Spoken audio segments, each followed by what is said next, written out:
কারোর যদি কোনো গাফিলতি থাকে আমার মনে হয় কঠোর থেকে কঠোরতম ব্যবস্থা নেওয়া উচিত। মানুষের প্রাণের বা জীবনের থেকে মূল্যবান এই পৃথিবীতে আর কিছু নেই।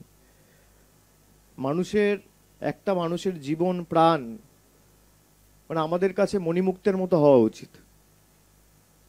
কোনো গাফিলতির কারণে, কোনো ভুল ত্রুটির কারণে যদি একটা মানুষকে প্রাণ হারাতে হয় বা একটা প্রসূতির মৃত্যু ঘটে, তার বিরুদ্ধে আমার মনে হয় কঠোর থেকে কঠোরতম ব্যবস্থা নেওয়া উচিত, ডিপার্টমেন্টাল প্রসিডিং ইনিশিয়েট করা উচিত এবং এমন ব্যবস্থা নেওয়া উচিত যেন দৃষ্টান্ত হিসেবে আমাদের সমাজে থাকে, এর যাতে পুনরাবৃত্তি না হয়।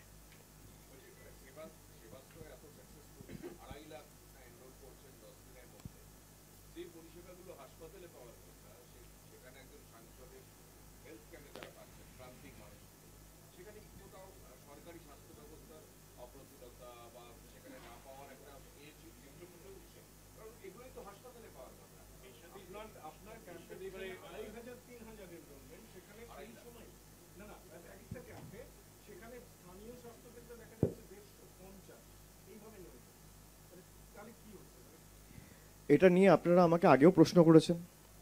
আমি আপনাদের বলেছি যে আমি যে প্রচেষ্টাটা করেছি যে প্রত্যেকটা গ্রাম পঞ্চায়েতে আমি 4টে করে ক্যাম্প করেছি। এবার একটা গ্রাম পঞ্চায়েতে যদি 25টা বুথ হয় তাহলে 6টা 7টা বুথ পিছু আমি একটা করে ক্যাম্প করেছি। রাজ্য সরকারের যে ব্যবস্থা রয়েছে, রাজ্য সরকারের পিএইচসি রয়েছে, মেডিকেল কলেজ রয়েছে, হাসপাতাল রয়েছে, রুরাল হাসপাতাল রয়েছে, সুস্বাস্থ্য কেন্দ্র রয়েছে, সাব সেন্টার রয়েছে, সেগুলো ব্লক ওয়াইজ রয়েছে। কোথাও দেখবেন আপনি একটা জিপিতে একটা সাব সেন্টার রয়েছে। আমি চেষ্টা করেছি যে একটা জিপিতে 4টে করার। কারণ অনেক মানুষের কি হয়, 4 কিলোমিটার 5 কিলোমিটার দূরে হাসপাতাল, পিএইচসি এত দূরে কি করে যাব? সবার কাছে তো 2 চাকা 4 চাকা নেই, অনেক মানুষকে হেঁটে যেতে হয়, অনেককে সাইকেলে যেতে হয়। তো কারোর বাড়ির পাশে যদি ক্যাম্প হয় সে তো আসবেই, সে কোথায় যাবে? রাজ্য সরকারের মতো যথেষ্ট করেছে, আমি আবার বলছি, কিন্তু আমি আমার মতো করে চেষ্টা করেছি যে আরো ভালো করে সংগঠিত করে কিভাবে এই ক্যাম্পগুলোকে মানুষের দোরগোড়ায় দাঁড়ে দরজায় নিয়ে যাওয়া যায়। রাজ্য সরকার তো দুয়ারে সরকার করেছিল, আমাদের রাজ্য সরকার করেছে, অন্য রাজ্য সরকার তো করেন। রাজ্য সরকারের মতো পরিষেবা দিচ্ছে। আমি ডায়মন্ড হারবারের নির্বাচিত 3য়বারের সাংসদ, একজন জনপ্রতিনিধি হিসেবে আমার যতটুকু করণীয় আমি করেছি। এই যে আপনারা এসে আমাকে প্রশ্ন করছে, আপনারা বিভিন্ন চ্যানেলে রয়েছে, আমি চ্যানেলের নাম করছি না, আপনারা এসছেন, সবাই তো কলকাতা থেকে এসছেন, আপনাদের কি এখানে প্রতিনিধি নেই?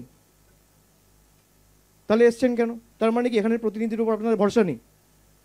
একই প্রশ্ন যদি আমি করি, তাই না? আপনারা আপনাদের মতো করে এসছেন, আপনারা সাংবাদিক, আপনাদের অধিকার আছে বাংলার যে কোনো ব্লক, ভারতবর্ষের যে কোনো গ্রামে গিয়ে প্রশ্ন করার। ঠিক তেমনি জনপ্রতিনিধি হিসেবে আজকে ধরুন আমি সেবাশ্রয় করছি 6টা বুথ, আমার তো ইচ্ছা আছে আজ থেকে 10 বছর পর হোক, 15 বছর পর হোক, একটা বুথে একটা ক্যাম্প হোক।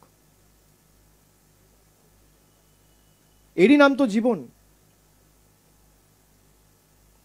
একটা স্বপ্ন তো দেখতে হবে, সেই স্বপ্নকে বাস্তবায়িত করার জন্য লড়তে হবে।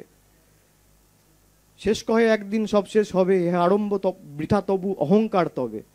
আরম্ভ কহিল হেসে যেটা শেষ হয়, সেটাই পুনরায় আরম্ভ উদয়। কবি রবীন্দ্রনাথ ঠাকুর বলেছিলেন।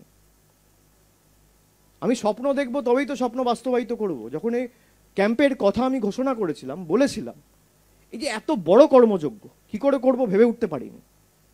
1200-1400 চিকিৎসক একটা ছাতার তলায় এসে আমাদের সাথে সহায়তা করেছে বলে আজকে অসম্ভবকে সম্ভব করেছি। আজকে বিধানসভায় 40টা ক্যাম্প হচ্ছে। আমার তো ইচ্ছা 15 বছর পর হোক, 10 বছর পর হোক, 5 বছর পর হোক, একটা বিধানসভায় 200 ক্যাম্প হবে। তো আপনাদের যেমন অধিকার আছে সাংবাদিক হিসেবে যেখানে গিয়ে যা ইচ্ছা প্রশ্ন করার, আমার অধিকার আছে জনপ্রতিনিধি হিসেবে। আপনি যেমন আমায় প্রশ্ন করছেন, তার মানে তো এই না আপনাদের প্রতিনিধি তো ডায়মন্ড হারবারে রয়েছে, ফলতায় রয়েছে, ওই তাকে দিয়ে তো প্রশ্ন করাচ্ছেন না, তার মানে কি তার উপর অনাস্থা রয়েছে? তা তো নয়। ঠিক তেমনি আমার অধিকার রয়েছে, তার মানে এই না যে রাজ্য সরকারের উপর মানুষের অনাস্থা রয়েছে।